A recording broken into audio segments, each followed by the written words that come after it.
And meanwhile, on the Republican lip service to sanity tour, we see all sorts of Republicans scrambling around now to talk about how Mitt Romney was so bad for the party because he actually espoused Republican views on a national stage. And you really, it's inappropriate to do that, at least in mixed company.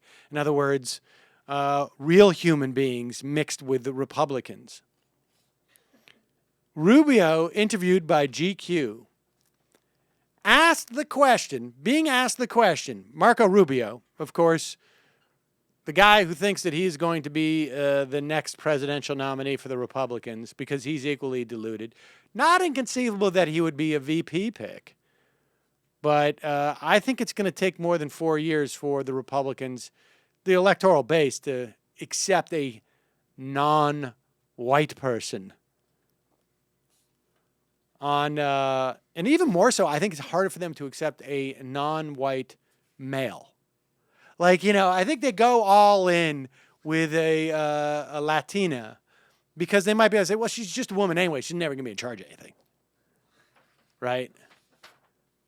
That's their perspective. So he's asked in GQ. Remember now, he is on his lip service to sanity tour so that he's not excluded from contention. And he's feeling the heat because Bobby Jindal, who was, you'll recall, the first guy to come out and basically give, I think, a national Tea Party speech following President Obama's State of the Union address back in, I think it was 2009, right? It must have been.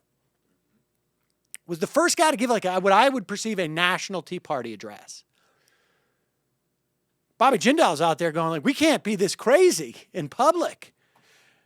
And I don't have much time to say this because I've got to go to an exorcism that I've got planned.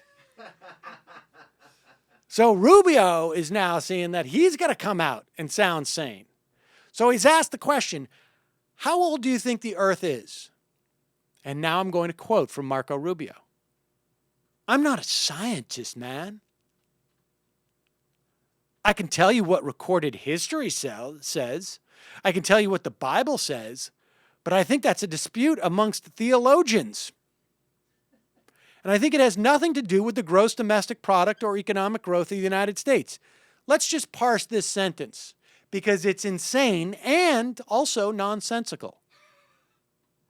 It's actually two sentences, to be fair. I'm not a scientist. What he's saying here is, I'm not a scientist, but I'm also not going to listen to the scientists. In fact, I'm just going to say the word science and leave it at that. But then he goes, I can tell you what recorded history says. I can tell you what the Bible says. So in other words, how old the Earth is maybe a function of how long humans have been here. But I think that's a dispute amongst theologians. And then he goes on to say it has nothing to do with the gross domestic product or economic growth of the United States. So, in other words, he's saying, like, I don't have the cojones to say that the Earth is 9,000 years old, but I also don't have the cojones to say that it's more than 9,000 years old. Because I'm not a scientist, man. And I can't read or believe scientists, man.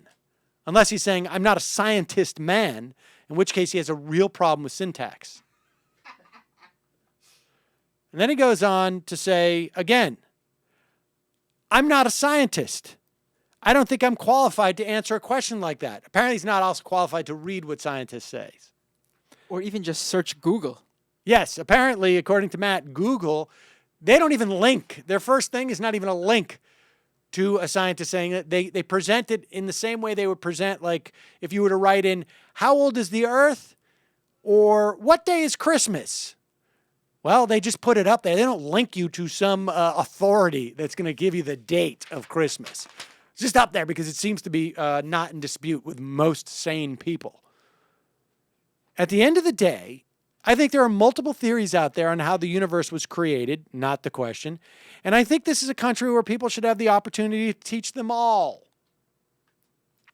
Whether the earth was created in 7 days or 7 actual eras, I don't even know what that's supposed to mean. That's the way he's covering his ass. I'm not sure we'll ever be able to answer that. It's one of the great mysteries. Like, how does a car work? Or how do you set the date on your VHS? That joke would have been funny 15 years ago. So there it is, the lip service to sanity tour. Don't think that's going to quite cut it.